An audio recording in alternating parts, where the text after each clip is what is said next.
भारत का प्रशासन 15 अगस्त 1947 को भारत देश अंग्रेज़ों की गुलामी से आज़ाद हुआ। आज़ादी पाने के बाद देश को चलाने के लिए सरकार की और सरकार को चलाने के लिए नियमों की आवश्यकता अनुभव हुई।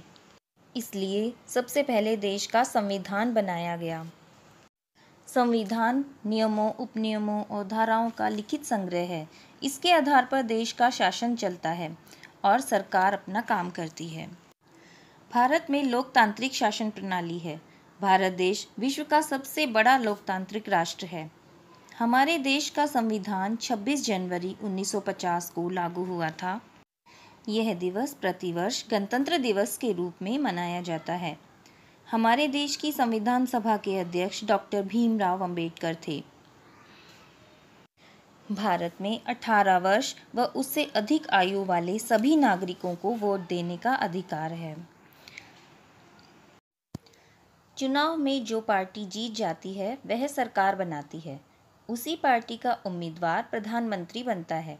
प्रधानमंत्री फिर अन्य मंत्रियों को चुनता है और उनकी नियुक्ति करता है। इसे सरकार कहते हैं। हमारे देश में हर 5 वर्ष के बाद चुनाव होने का प्रावधान है।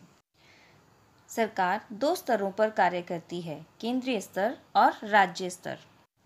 सरकार के 3 मुख्य अंग हैं, कार्यपालिका, विधानपालिका और न्यायपालिका।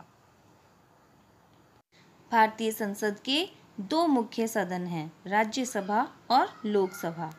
प्रधानमंत्री, राष्ट्रपति और संसद के दोनों सदन सरकार चलाने में महत्वपूर्ण भूमिका निभाते हैं। भारत का उच्चतम न्यायालय भारत की सबसे बड़ी अदालत है। इस अदालत को निचली अदालतों के विरुद्ध अपील सुनने का अधिकार प्राप्त है। इसके द्वारा लिया गया निर्णय अंतिम निर्णय होता है।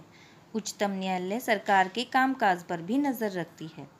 भारत सरकार का सर्वोच्च पद राष्ट्रपति का पद होता है। भारत का राष्ट्रपति भारत का प्रथम नागरिक होता है। संसद द्वारा बनाए गए सभी कानूनों पर राष्ट्रपति की स्वीकृति व हस्ताक्षर जरूरी है। राष्ट्रपति का आवास और कार्यालय दोनों ही राष्ट्रपति भवन में है, जो कि नई दिल्ली में स्थित है। भारतीय सेना का प्रमुख कमांडर राष्ट्रपति ही होता है।